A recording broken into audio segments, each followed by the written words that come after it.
Olá, tudo bem? Nós vamos falar um pouco agora sobre os germanos, os povos francos, os carolíngios. Nas terras conquistadas pelo Império Romano, os germanos estabeleceram vários domínios, também chamados de reinos.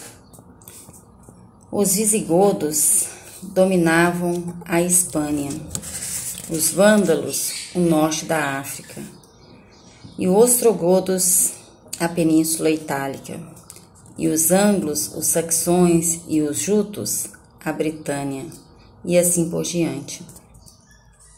Como os povos germanos viviam em constantes conflitos entre si, a maioria destes reinos durou relativamente pouco tempo. Os francos, porém, se diferenciaram dos demais povos germanos por constituir um reino próspero e duradouro. Os francos, eles atravessaram o rio Reno em direção a oeste e, por meio de alianças políticas e da guerra, conquistaram Gália, onde fundaram um reino. A primeira dinastia franca foi a Merovingia, assim chamada em homenagem a um chefe lendário de nome Meroveu. Considerado como o primeiro rei dos francos, mas foi o reinado de Clovis, possivelmente neto de Meroveu, que a expansão franca ganhou maior impulso. Este rei estabeleceu a capital do seu reino em Lutécia, cidade que deu origem a Paris, e partiu para a guerra visando a conquista de riquezas, que, conforme costume franco, seriam divididas com seus guerreiros. Depois de vencer outros povos germânicos, como os burgúndios e os visigodos, Clovis passou a reinar sobre uma região extensa que corresponde à França e parte da Alemanha atuais. Além de fazer uso das armas, Clovis ampliou seu poder por meio do patrimônio. Casou-se com Clotilde, princesa cristã do reino de Burgúndia, mulher que teve grande influência na sua vida. Casando-se com Clotilde, o rei Clovis conseguiu diminuir a resistência ao domínio franco. Influenciado por Clotilde e interessado na aliança com a Igreja Católica, Clovis converteu-se ao cristianismo em 496 e, com o apoio da Igreja, continuou expandindo seu reino. Os sucessores de Clovis ocuparam-se principalmente de festas e torneios de esgrimas. Por isso ficaram conhecidos como os reis indolentes. Devido ao desinteresse desses reis, o governo de fato passou às mãos de um alto funcionário, o prefeito do palácio ou mordomo do paço. O filho e sucessor de um desses mordomos, Pepino o Breve, assim chamado por sua baixa estatura, depôs o último rei merovingio por meio de um golpe e se fez aclamar rei, o primeiro da dinastia carolíngia. O Papa o reconheceu como rei e, em troca, pediu que ele o defendesse dos lombardos, povo que se estabelecera na Itália Central, e ameaçava assaltar a sede do papado em Roma. Pepino e seus cavaleiros invadiram a Itália, derrotaram os lombardos e doaram para a Igreja Católica parte de suas conquistas. Dessa doação originou-se o patrimônio de São Pedro, e também chamado Estados da Igreja, que permanecem inalterados por mais de 1000 anos. Carlos Magno, filho e sucessor de Pepino, o Breve, deu continuidade à aliança com a Igreja Católica e à política guerreira dos francos. No tocante aos laços com a Igreja, publicou em 789 a seguinte lei: a todos aprovamos também o que o Senhor ordenou pela lei, para que os trabalhos servis não sejam feitos aos domingos, que os homens não sejam obrigados a trabalhos dos campos, nem ao cultivo das videiras, nem a lavrar as terras, nem a ceifar, ou a cortar o feno.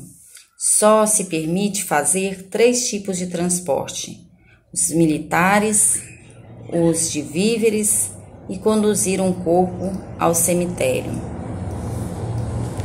Enquanto o imperador estreitava seus laços com a Igreja, seu exército, bem organizado e equipado com espadas e armaduras de ferro, colecionavam vitórias, construindo assim um império que abrangia quase todas as terras da Europa Ocidental. Na noite de Natal do ano 800, Carlos Magno, que na época já era senhor de um enorme império, foi coroado imperador na Basílica de São Pedro, em Roma, solidificando sua aliança com a Igreja Católica. Naquela noite, o Papa dirigiu ao rei as mesmas palavras usadas na consagração dos imperadores romanos, depois de convertidos ao cristianismo. Com isto, o chefe da Igreja e o imperador pretendiam dar unidade à Europa cristã e fazer renascer o Império Romano do Ocidente. Durante a expansão militar que liderou Carlos Magno, adotou um antigo costume germânico de doar terras e privilégios aos nobres que o serviram e lutaram com ele. Em troca dos bens recebidos, esses nobres se tornavam seus vassalos, isto é, se ligavam a ele por laços de dependência e fidelidade.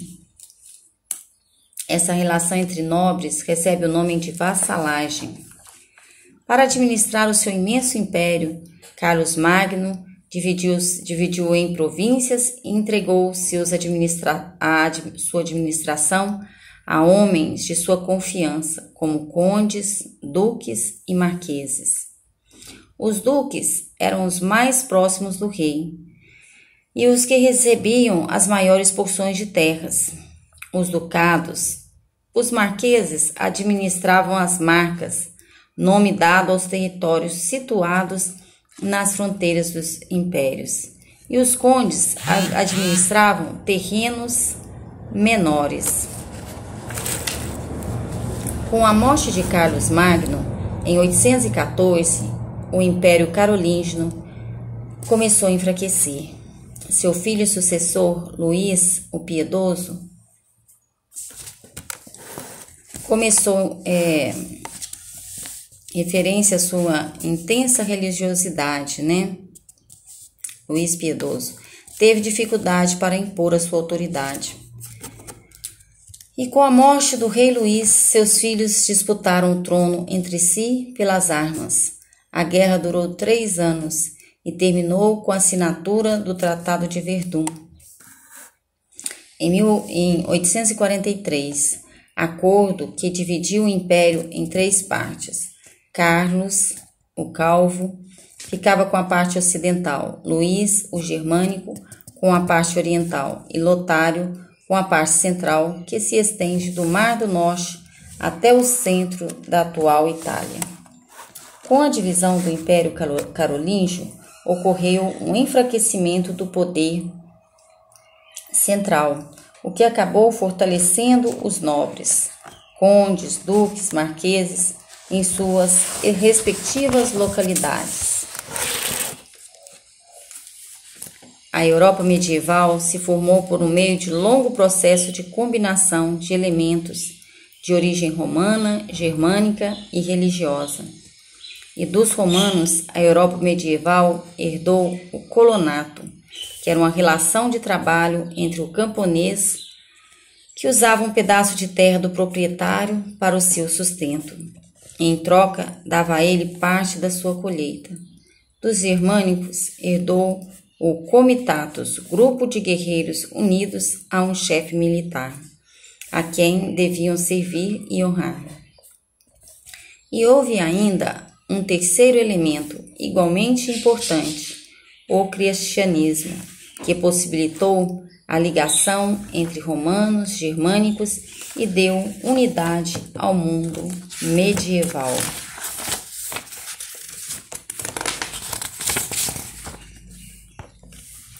Durante a lenta e profunda crise vivida pelo Império Romano, a vida na Europa se desorganizou e suas populações foram tomadas pela insegurança e pelo medo.